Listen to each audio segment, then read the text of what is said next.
balik lagi dengan kita, gue Dinda dan temen gue Zahra. Nah, di sini kita akan bincang-bincang singkat mengenai keyword di dalam dunia SEO nih guys. Nah, sebelumnya juga kita kan udah bahas nih tentang presentasi lalu yang bisa dicek di YouTube kita. Nah, kemarin kita bahas apa aja nih? Bisa diulang dulu kali aja. Nah, kemarin tuh kita bahas tentang keyword SEO. Jadi kayak seberapa penting sih, kenapa kita itu harus melakukan keyword research terlebih dahulu. Terus juga kita ada kayak cara gimana nge-generate keyword kita. Terus juga kita sempat bahas tentang tools-tools yang biasa digunakan oleh perusahaan gitu ya untuk analisis keyword mereka. Atau juga kita bahas tentang traffic data dan yang lain-lain. Pokoknya banyak banget deh tentang keyword. Nah, kalau menurut lo sendiri, Din, analisis kalau menurut lo sendiri, Din, materi kemarin kita itu kan udah banyak ya yang kayak tadi gue sebutin. Yang menarik tuh apa sih? Pasti kan ada salah satunya nih yang kayak berkesan banget. Iya, betul. Nah, kalau menurut gue sendiri sih yang menarik itu ya itu penggunaan tools-tools itu sendiri sih ya. Nah, jadi kita kan juga sempat bahas tentang tools namanya KW Finder dan Ahref kan ya. Nah, itu sendiri kan merupakan tools yang digunakan di dalam dunia digital marketing untuk membantu dalam riset keyword kita dalam analisis SEO itu kan, benar kan ya? Iya, betul banget. Nah, kalau KW Finder itu sendiri sebenarnya lebih ke untuk gimana kita nemuin keyword yang relevan gitu dengan website kita. Terus juga ngukur kayak tingkat difficult atau kesulitan yang mungkin dihadapi di peringkat website gitu. Nah, selain itu KW Finder ini tuh jadi tools yang penting kayak tadi yang Dinda bilang itu buat marketer, terus juga buat pemilik website atau perusahaan-perusahaan yang punya website gitu ya. Jadi kayak ngebantu seberapa sering sih keyword yang kita pakai itu dicari sama pengguna, atau mungkin kayak tingkat persaingan terutama di industri serupa nih, kayak misalnya di industri fashion gitu kan, nanti ketahuan nih kalau misalnya keyword baju itu ternyata sering dipakai, atau keyword kaos gitu itu ternyata sering dipakai sama perusahaan pesaing gitu. Nah, kalau misalnya dari Ahrefs itu sendiri itu jadi tools yang lebih kompresif gitu di dalam analisis SEO. Jadi dia tuh mencakup riset keyword dan juga fitur-fitur lain kayak misalnya analisis backlink dan juga pemantauan dari keyword yang atau peringkat keyword kita. Nah, bener banget tuh, Ahrefs juga kan punya fitur di fitur score ya Jar kan? Iya, betul. Nah, yang menampilkan matrix keyword difficulty itu sendiri tuh kan. Nah, yang bisa keyword itu metrik ini memberikan tingkat kesulitan berdasarkan jumlah faktor seperti faktor backlink, otoritas, domain dan lain-lain. Dan tentunya hal itu semua berguna banget untuk mengevaluasi tingkat kesulitan atau persaingan keyword kita, betul nggak Jam? Iya, berarti cukup lengkap juga ya kalau misalnya fitur dari Ahrefs itu. Sebenarnya kalau KW Finder tuh juga punya fitur serupa gitu loh, Din. Jadi namanya juga hampir mirip. Kalau yang satu kan difficult score, kalau ini difficulty report. Jadi kalau difficulty report ini fitur yang kayak ngasih informasi tentang kesulitan dan juga kayak persaingan yang berhubungan atau yang terkait dengan keyword yang kita pakai gitu. Jadi caranya tuh cuma kita perlu masukin keyword, terus kita klik cek difficulty. Nah, nanti tuh bakal ada tampilan statistik tuh. Jadi tampilannya itu bakal memberikan kayak penilaian kesulitan atau tingkat persaingan, terus juga scale atau skala kesulitannya, terus juga keyword planner dan evaluasi keywordnya tentunya gitu. Nah, berarti emang tools ini tuh berguna banget ya Jar, apalagi tuh tools ini juga kan berbayar pastinya, pasti fitur-fitur yang disediakan lebih lengkap kan. Nah, ngomong-ngomong nih, dari tadi kita bahas tentang keyword. Nah, pasti kan gak jauh-jauh dengan search engine kan kalau keyword itu sendiri. Nah, lo tau gak sih search engine yang namanya Microsoft Bing itu sendiri? Sebenarnya pernah dengar. Microsoft Edge bukan sih? Iya, itu kurang lebih ya. Jadi sama kayak Microsoft X. Jadi itu Microsoft Bing itu satu perusahaan. Jadi adalah Microsoft Bing itu adalah search engine atau mesin pencari yang hampir sama dengan Google nih guys. Jadi tetapi dalam konteks riset keyword itu sendiri, Microsoft Bing itu memiliki tools sendiri yang dimana tools ini pastinya kuat untuk kita menganalisis, memahami kata kunci yang relevan atau dengan website audiens kita kayak gitu sih ya. Nah jadi dia itu si Microsoft Bing-nya itu lebih ke bisa menampilkan hasil-hasilnya itu dari di tools yang dia sediakan sendiri gitu. Oh, berarti kurang lebih sama ya, cuma dia ngebentuk sendiri. Kalau kan mereka sesama tools nih, tools yang analisis keyword gitu ya. Berarti kayak cara kerjanya tuh gimana sih? Apakah sama dengan tools lainnya yang kayak kita sebutkan tadi gitu? Kalau cara kerjanya sih hampir sama ya. Cuman kalau misalkan cara kerja dari Microsoft Bing itu sendiri, pastinya kita pertama-tama kita mendaftarkan akun kita di Microsoft Bing itu sendiri.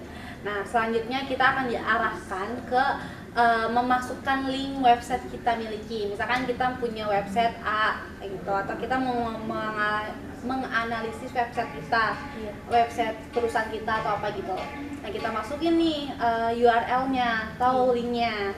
Nah setelah kita masukin, nanti di generate oleh si Bing-nya itu keluarlah kayak file gitu yang bisa kita download atau misalkan kita copy gitu.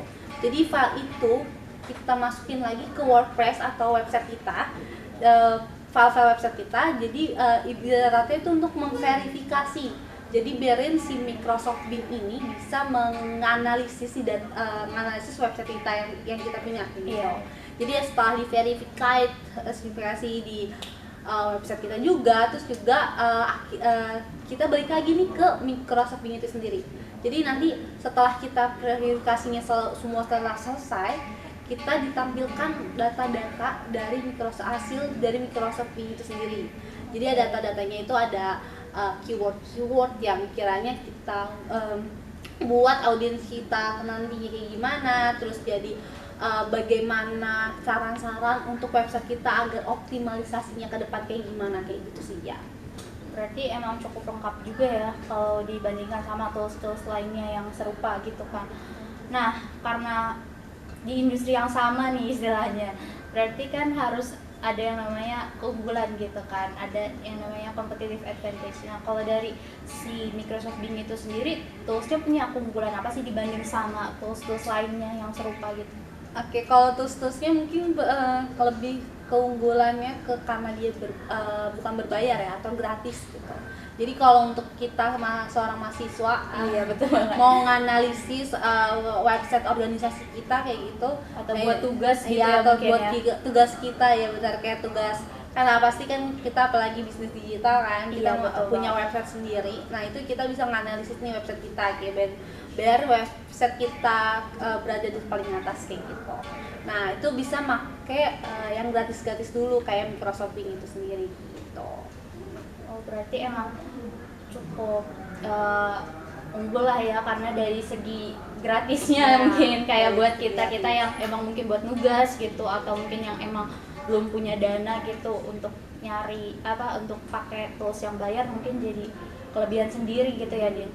Nah kalau misalnya lo nih sebagai misalnya nanti lo kerja jadi SEO profesional gitu di suatu perusahaan, lo sendiri prefer pakai yang mana sih dari tools itu gitu?